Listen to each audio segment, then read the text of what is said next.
প্রিয় দেশবাসী,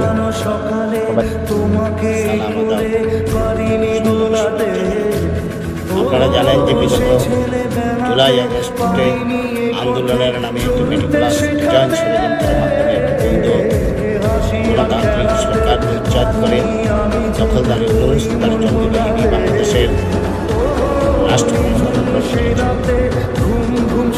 রাষ্ট্রক্ষমতা দখল করে পাকিস্তানি ভাবধারায় পরিচালিত দেশের সমস্ত কারাগার থেকে জঙ্গি খুনি দাগি সমস্ত আসামিদেরকে কারাগার থেকে দেশকে একটি অরাজক ভয়াবহ পরিস্থিতি প্রতিপাদিত করেছে। দেশ আজকে কাল অতিক্রান্ত করছে।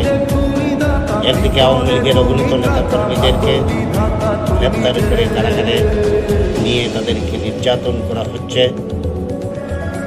দেখে যেন মনে হচ্ছে সমস্ত কারাগার বাংলাদেশকে একটি কারাগারে রূপান্তরিত করা হয়েছে। প্রতিনিয়ত মব জাস্টিস করে বিভিন্ন শ্রেণী পেশার মানুষকে তারা লাঞ্ছিত করছে, অনেককেই হত্যা করা হচ্ছে। বিগত এক সপ্তাহে বিভিন্ন সোশ্যাল মিডিয়ার যে সকল খবর প্রকাশিত হয়েছে, আমি কয়েকটি উদাহরণ এখানে তুলে ধরতে চাই। কুমিল্লার মুরাদনগরে একজন হিন্দু মহিলাকে কিভাবে ঘরের দরজা ভেঙে তাকে গণধর্ষণ করেছে, অবস্থায় সেই ছবি প্রকাশিত হয়েছে। চিটাগাঙ্গে পুটিয়ায় একই পরিবারের মা, মেয়েকে এবং ছেলেকে কুপিয়ে নির্মমভাবে হত্যা করেছে। ভোলায় স্বামীকে বেঁধে স্ত্রীকে গণধর্ষণ করা হয়েছে। সরাইলে 10 বছরের একটি ময়না নামের মেয়েকে ধর্ষণ করে পঞ্চগড়ে ছেলেকে অস্ত্রের মুখে জিম্মি করে মাকে ধর্ষণ করা হয়েছে। শরীয়তপুরের বেদারগঞ্জে একটি মেয়েকে ধর্ষণ করে তাকে আজ সিলেটে একটি নাবালক কন্যা সন্তানকে ধর্ষণ করে মৃত ভেবে তাকে সুরমাটা থেকে ফাঁসি দেওয়া হয়েছে। যদিও মেয়েটি এখন পর্যন্ত জীবিত রয়েছে। আমাদের একটি অনলাইন প্ল্যাটফর্ম, আমাদের জননেত্রী শেখ হাসিনার তৃণমূল অনলাইন প্ল্যাটফর্মের অ্যাডমিন দিনাজপুরের সাইদুল ইসলামকে তারা কুপিয়ে নির্মম নিষ্ঠুরভাবে হত্যা করেছে।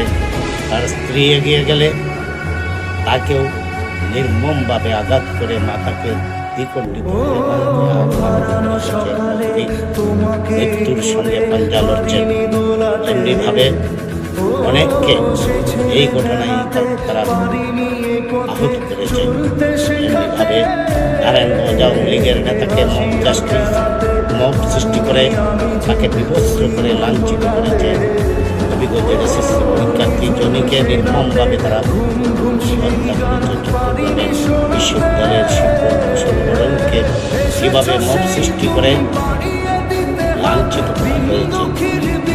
আমাদের এমনিভাবে আমাদের শত শত নেতাকর্মী এবং সাধারণ মানুষকে তারা লাঞ্ছিত করেছে, অপমানিত করেছে, হত্যা নির্যাতন করে যাচ্ছে।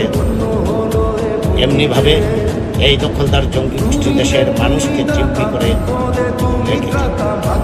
এভাবে একটি দেশ জাতি চলতে পারে না।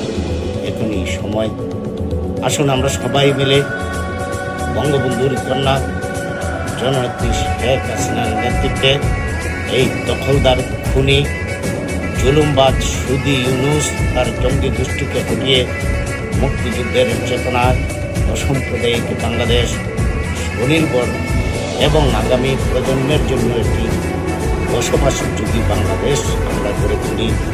এদেরকে বিতাড়িত করে আবারও আমরা বাংলাদেশকে পুনরুদ্ধার করে বঙ্গবন্ধুর স্বপ্নের সোনার বাংলা আমরা গড়ে তুলি। আপনারা সবাই ভালো থাকবেন, সুস্থ থাকবেন। জয় বাংলা, জয় বঙ্গবন্ধু।